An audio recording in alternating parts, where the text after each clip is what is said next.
Algorithms to Live By, The Computer Science of Human Decisions, by Brian Christian and Tom Griffiths. Picture yourself hunting for an apartment in a city where the housing market moves at lightning speed. Fresh listings appear each morning and vanish by noon. Every open house swarms with eager renters clutching deposit checks, ready to pounce. Then you see it, a decent place. Not your dream apartment, but solid. The landlord wants an answer now. Your mind races. Should you sign the lease and risk missing something better tomorrow? Or walk away, knowing you'll never get this one back, and maybe never find anything as good again? This exact dilemma plays out in your dating life too.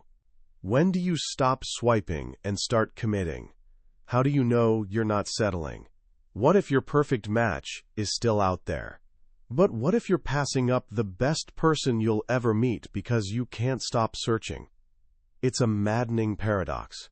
Making smart choices requires information, but gathering that information, touring more apartments, going on more dates, actually threatens your chances of ending up with the best option. Here's the wild part. There's a mathematically proven answer to this puzzle. Not some vague intuition or grandmother's wisdom, but an actual precise number. That number is 37%. If you've got a month to find an apartment, spend the first 37%, roughly 11 days, just looking. Don't commit to anything. No matter how perfect it seems, you're calibrating, learning the landscape, understanding what's possible. Then, after those 11 days pass, flip the switch. Here's your new rule. Commit to the very next apartment that beats everything you've seen so far. This isn't some clever life hack. It's the provably optimal solution to what mathematicians call optimal stopping problems, and the 37% rule is your best weapon. This single insight opens a door to the extraordinary wisdom hiding inside computer science. That's exactly what we're exploring today. We're diving into Algorithms to Live By, a remarkable collaboration between Brian Christian and Tom Griffiths. This isn't about coding or technology. It's about human decisions. It takes the most powerful problem-solving strategies computers use to manage memory, schedule tasks, and make predictions, then shows us how to apply them to our own messy lives. By the time we're done, you'll realize something surprising. For many of life's most agonizing decisions, you don't need a therapist. You need an algorithm. You'll discover hidden rules for balancing novelty with familiarity, for organizing without drowning in perfectionism, and for knowing when thinking less actually helps you decide better. This book gives you a fresh vocabulary for understanding your world and, just maybe, for understanding yourself. Every single day, we all wrestle with the same fundamental problems. These aren't specifically about our careers or relationships. They run deeper. They emerge from the simple, inescapable fact that our lives are finite. We have limited hours in each day, limited space in our homes, and limited bandwidth in our minds. What deserves our time, and what should we ignore? How much disorder can we tolerate before we need to organize? What's the sweet spot between exploring new experiences and enjoying our old favorites? These feel like uniquely human dilemmas, but they're not. For more than 50 years, computer scientists have been wrestling with identical challenges. How should a processor divide its attention? When should it switch tasks? How should it manage limited memory? And in solving these problems for machines, they've accidentally discovered profound truths about how we as humans can live better. Let's return to that 37% rule. This solves what's called an optimal stopping problem, the fundamental question, when do I stop searching and commit? This puzzle appears most famously as the secretary problem. Imagine you're hiring a secretary. Candidates arrive one by one in random order. You can offer the job to anyone at any moment, and they'll accept. The catch?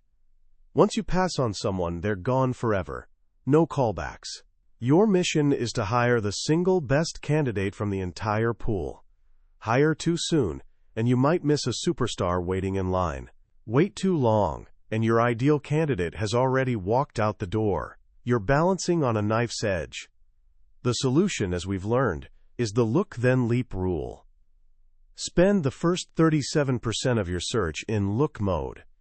Interview candidates, gather intelligence, establish your baseline of quality, but you're forbidden from making an offer. After that 37% threshold, switch to leap mode. Now you're primed to instantly hire the first person who surpasses everyone from your look phase. What's genuinely mind-blowing is that this strategy both maximizes your chances of success and gives you a 37% probability of actually succeeding. Yes, that means even with perfect strategy, you'll fail to find the one 63% of the time. For anyone who thinks of romance as finding their soulmate, this sounds devastating. But there's an uplifting twist. If you hired randomly from 100 applicants, you'd have a 1% shot at finding the best. From 1,000,000 candidates, basically zero. But with the 37% rule, your odds of finding the best person in a pool of 100 remain 37%. In a pool of 1,000,000, still 37%. The bigger your dating pool, the more powerful this simple algorithm becomes. Real life, of course, gets messier than the textbook problem. What happens when someone turns you down? This actually happened to Michael Trick, a grad student who decided to apply the 37% rule to his love life. He calculated that he should switch from looking to leaping at exactly 26.1 years old, which happened to be his current age. So when he met a woman who exceeded everyone he'd dated before, he proposed. She said no. Mathematicians have this covered too. When rejection becomes possible, start making offers earlier. If you face 50-50 odds of being turned down, start proposing after just 25% of your search period. What if you can circle back? The legendary astronomer Johannes Kepler, after his first wife died, courted 11 different women. He felt the strongest connection with number 5, but restlessness pushed him onward. After meeting all 11, his thoughts kept drifting back to number 5. So he returned, proposed, and she accepted. They enjoyed a long, happy marriage together. The algorithm handles this scenario elegantly. When second chances exist, extend your look phase to about 61% of your total search time. Only then should you leap for someone new who beats all the rest. If you reach the end without finding anyone better, simply return to the best one that got away. These stopping problems represent just our first category of decisions, the one-time choices. But what about choices we face repeatedly? Every single day, you navigate a subtle tension between novelty and familiarity. Do you visit your beloved Italian restaurant or try that new Thai place? Listen to your favorite album or explore a new band? Computer scientists call this the explore-exploit trade-off. Exploration means gathering information, trying the new restaurant, discovering the new band, meeting new people. Exploitation means using information you've already gathered to guarantee a good outcome. Returning to that beloved restaurant, playing your favorite song, spending time with your closest friends. Never exploring makes for a suffocating life, but never exploiting is equally terrible. A family gathering for the holidays, a couple dancing to their song, these represent life's most beautiful moments, and they're pure exploitation. So where's the balance? The most crucial factor turns out to be your time horizon. Nothing matters more than the interval over which you'll enjoy your choices. Think about it this way. Move to a new city, and you'll probably try tons of new restaurants. You're in explore mode because you have time to benefit from what you learn. About to leave that city, you'll likely stick with your tried-and-true favorites. You've shifted to exploit mode, cashing in on accumulated knowledge. The value of discovering a new favorite only decreases as your opportunities to enjoy it dwindle. This simple insight illuminates the entire arc of human life. Consider children. They seem utterly unable to focus. They bounce between toys, stick everything in their mouths, press random buttons. From an exploit perspective, they look wildly inefficient. But from an explore perspective, they're doing exactly what they should. Childhood provides a protected period for exploring possibilities without worrying about immediate payoffs. Parents handle that part. Children serve as the research and development wing of humanity. At the other end of life, we see the opposite pattern. As people age, their social circles tend to shrink. This isn't a sad story of withdrawal. It's a deliberate choice. Researchers have found that older people intentionally prune peripheral relationships to focus limited time and energy on those who matter most: close friends and family. They're shifting from exploration to exploitation, a perfectly rational response to having less future ahead. This explains why studies consistently find that older adults report higher emotional well-being than younger people. They're savoring the fruits of a lifetime of exploration. So how do we navigate this trade-off daily? The most famous version of this problem is called the multi-armed bandit. Picture walking into a casino full of slot machines or one-armed bandits. Each machine has a different unknown payout rate. Your goal is maximizing your winnings, which means pulling some arms just to test them exploring, then favoring the ones that seem most generous exploiting. Say you've played one machine 15 times with 9 payouts. You've played another machine only twice with 1 payout. The first machine looks better. 60% wins versus 50%. But you barely know the second machine. For all you know, it could be a hidden jackpot. Which lever should you pull? The answer emerges from brilliant mathematics called the Gittins index. It assigns each slot machine a single number that elegantly balances past performance against remaining uncertainty. The rule is beautifully simple. Always play the arm with the highest index. What the Gittins index reveals is astonishing. An arm you've never pulled, with 0 wins and 0 losses, gets an incredibly high score. The unknown receives a massive exploration bonus. Why? Because the unknown might beat anything you've ever tried. The Gittins index gives us rigorous justification for preferring the unknown, for embracing new experiences. It tells us the grass really might be greener on the other side, or at least, it's rational to act as if it could be, given the potential value of that information. Another powerful strategy focuses not on maximizing wins, but on minimizing regrets. Before launching Amazon, Jeff Bezos had a secure, well-paying job. He used what he called a regret minimization framework for his decision. He imagined himself at 80 and asked, "Will I regret not trying this internet thing?" He knew he wouldn't regret trying and failing, but he'd absolutely regret never trying at all. Computer science has algorithms that work exactly this way, called upper confidence bound algorithms. They operate on a principle dubbed optimism in the face of uncertainty. These algorithms don't focus on which option has performed best historically. Instead, they choose the option that could potentially be best, based on available information. They're perpetually optimistic about possibilities they know less about. In the long run, this kind of rational optimism best prevents regret. It suggests we should eagerly meet new people and try new things, assuming the best about them until evidence suggests otherwise. So far, we've talked about making decisions. But once we accumulate things in our lives, books, clothes, papers, files, how should we organize them? This brings us to the science of sorting. You might be shocked to learn about computer scientist Danny Hillis's roommate's laundry strategy. After washing, his roommate would pull one sock from the hamper, then pull another at random. If it didn't match, he'd toss it back and pull another, then another, until finding the match. With just 10 pairs of socks, this method averaged 110 pulls from the hamper. This story reveals the first fundamental law of sorting. Scale hurts. Sorting 100 books takes more than twice as long as sorting 2 50-book shelves.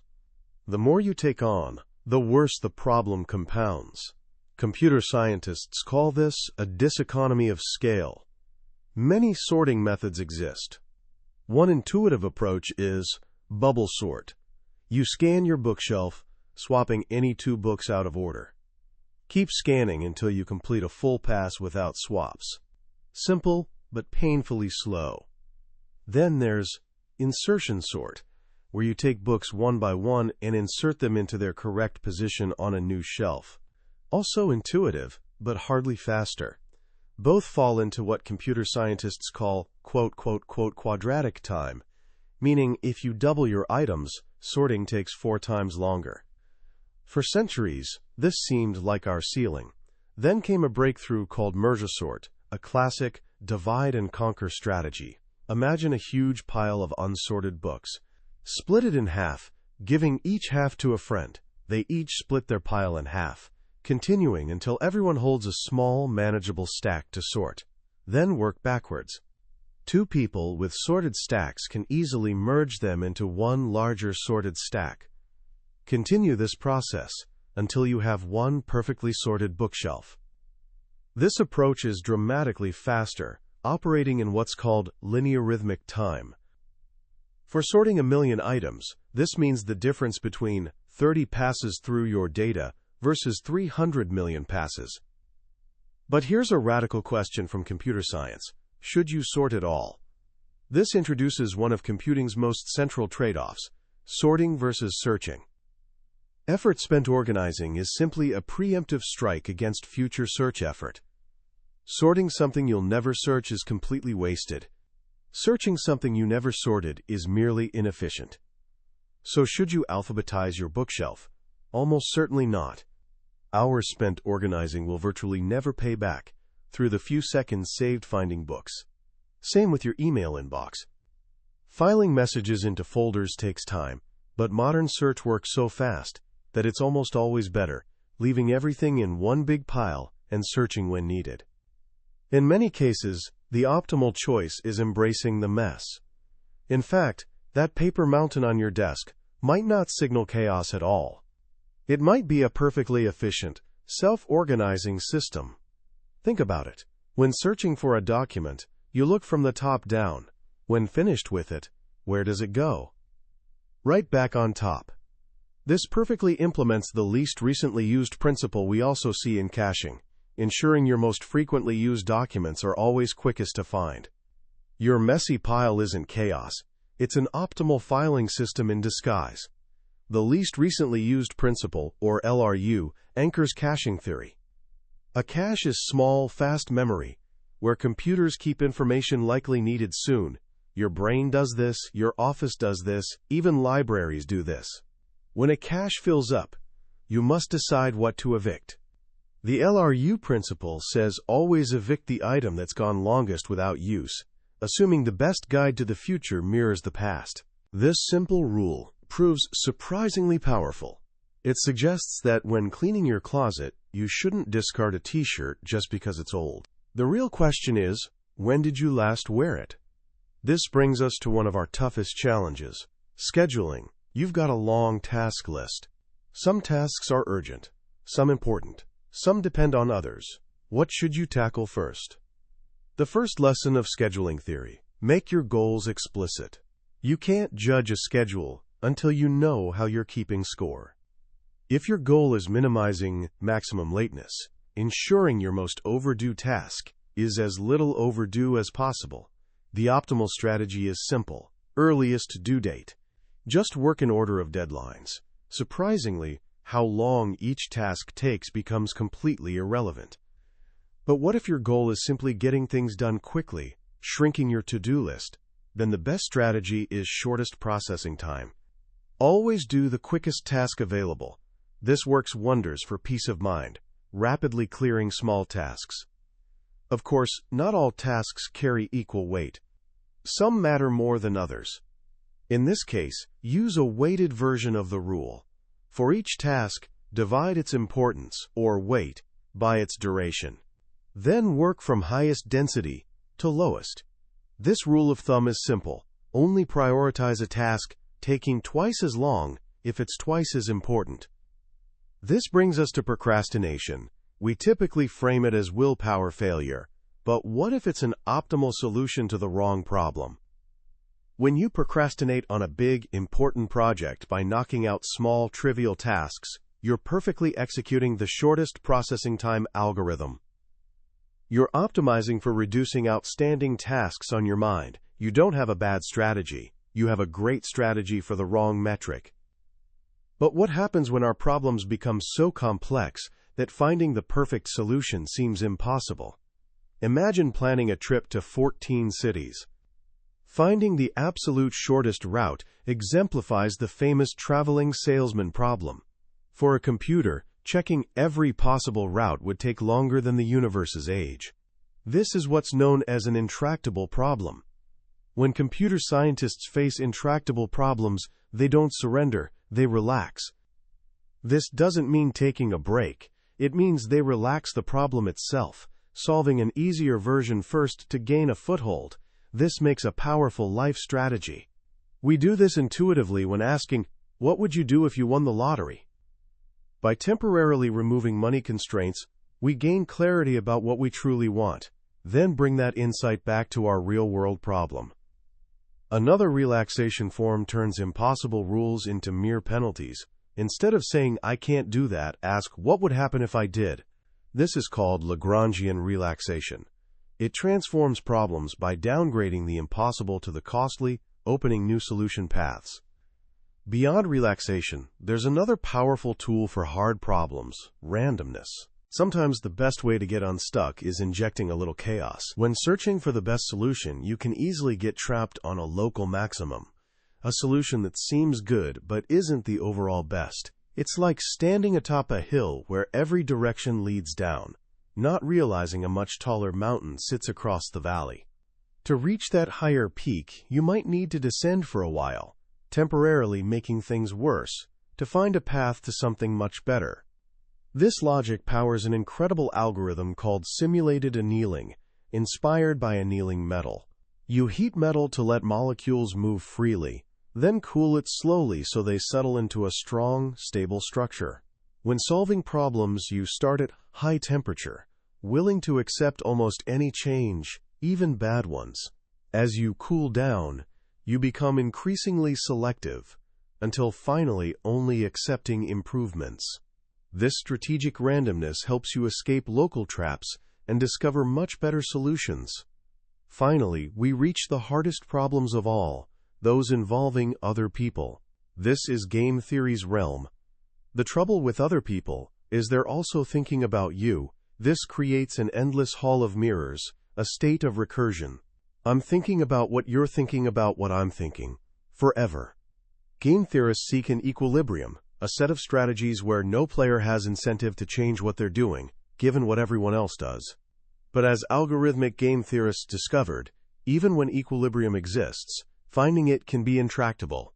As one researcher put it, "If your laptop can't find it, neither can the market." Even worse, sometimes equilibrium produces terrible outcomes for everyone. This is the famous prisoner's dilemma. Two crime partners get arrested and held separately. If both stay silent, both walk free. If one betrays the other, the betrayer walks, and the silent one gets a long sentence. If both betray each other, both get medium sentences. No matter what your partner does, betraying them always serves your best interest. This is the dominant strategy. But when both players follow this rational strategy, both end up in jail, far worse than if they'd both cooperated. This tragedy permeates human interactions. When scaled to whole societies, it's known as the tragedy of the commons. Think of shared pasture. Every farmer has incentive to graze one more sheep than their fair share. But when everyone does this, the pasture gets destroyed, and everyone loses. This logic drives traffic jams, environmental crises, even corporate burnout. If we can't change our strategy, what can we do? The answer: change the game itself. This is mechanism design's domain. It asks, what rules will produce the behavior we want? Sometimes, the most counterintuitive changes prove most effective. Imagine the prisoners belong to a crime family, and the Godfather has made clear that anyone who talks sleeps with the fishes. Suddenly, betrayal is no longer the dominant strategy. By worsening one outcome, the game changes, and both prisoners now have incentive to cooperate, leading to better results for both. This is the power of contracts, laws, even social norms. They change game payoffs. Our emotions, love, guilt, anger, can be seen as nature's own mechanism design. They're involuntary commitments that restructure the games we play with each other. Love, for instance, transforms the marriage game. Attachment makes you not want to leave, even when a better option appears. Happiness itself becomes the lock. Ultimately, the best way to cut through recursion's Gordian knot is seeking games where honesty is the dominant strategy. There's an auction format, for example, called a victory auction, where the best possible strategy is simply bidding your true value for an item. You don't need to strategize or read anyone's mind. The game rewards honesty by design. This brings us to a final, profound principle: computational kindness. When we interact with others, we present them with computational problems, deciphering our intentions, preferences, desires. This requires hard mental work. We can be kind by framing interactions in ways that make these problems easier to solve. Don't say, "I'm flexible, what do you want to do?" This passes the cognitive burden. Instead, state your preference clearly. "I'm in the mood for Italian. What do you think?" This shoulders your share of the computational load and helps the group move toward a solution. As we've journeyed through Algorithms to Live By, a central theme emerges: beautifully counterintuitive. We often think of rationality as something cold, slow, and exhaustive, carefully weighing every option to find the absolute best. We imagine more thinking equals better decisions. This book flips that idea completely. It teaches us that true rationality often means recognizing our constraints: limited time, limited information, a constantly changing world, and finding the wisest way to act within those limits. Sometimes the most rational move is thinking less, not more. The 37% rule isn't about finding the perfect partner. It's about making the wisest decision possible with available information, knowing perfection is illusory and failure remains possible, even with perfect process. The explore-exploit trade-off reminds us life isn't a single decision, but a long series. It's rational for young people to be experimental and flighty, just as it's rational for older people to settle into favorites. Each plays life's game optimally for their time horizon. Perhaps the most liberating idea concerns overfitting. In a world obsessed with data and optimization, we face constant pressure to measure everything, consider every factor, perfect every detail. But as the authors show, this can become a trap. The more complex we make our models, the more we risk fitting them to noise and randomness from past experiences rather than true underlying patterns. Thinking more can lead to worse decisions. Sometimes, stopping early, trusting your first instinct, or painting with a broad brush isn't lazy. It's the most robust and rational strategy available. This leads to a kind of computational stoicism. We can't always control outcomes, but we can control our process. If you follow the wisest algorithm, you've done all you can. You can find peace with results, good or bad, knowing you made the best possible choice under the circumstances. So what can we take from this and apply to our lives today? First, embrace the 37% rule in big decisions. Whether seeking a job, house, or the right project, give yourself a dedicated period for pure exploration where you don't commit to anything. Use that time to learn the landscape. Afterward, trust the process and be ready to leap. Second, stay conscious of your life's interval. Ask yourself, am I in an explore phase or an exploit phase? If you're young or new to a field, give yourself permission to try new things, wander, fail. If you're further along, give yourself permission to savor what you've learned, to deepen connections with the people and things you love most. Third, practice computational kindness. When making plans with others, don't just say, "I'm open to anything." State a preference, make a suggestion. Reduce the computational burden on those around you. This isn't about being pushy, it's about being a better collaborator in life's complex game. That was a summary of Algorithms to Live By Brian Christian and Tom Griffiths. We've journeyed through some big ideas today, but here's the truth. A summary can only take you so far. The real magic of a book like this happens in quiet reading moments, when a particular story or simple phrase connects with your own life in unexpected ways. This summary helps you decide if this book deserves your time. If any ideas we've explored today sparked your curiosity or gave you a new way to think about a problem in your life, I encourage you to grab a copy. Reading it isn't just about learning, It's an experience that can genuinely change how you navigate daily decisions. The link to the book is in the description below. Also, if you found this journey valuable, please hit that like button and subscribe to Billionaire's Bookshelf. It tells us we're on the right track and ensures you won't miss our next dive into another life-changing book. Let's keep learning and growing together.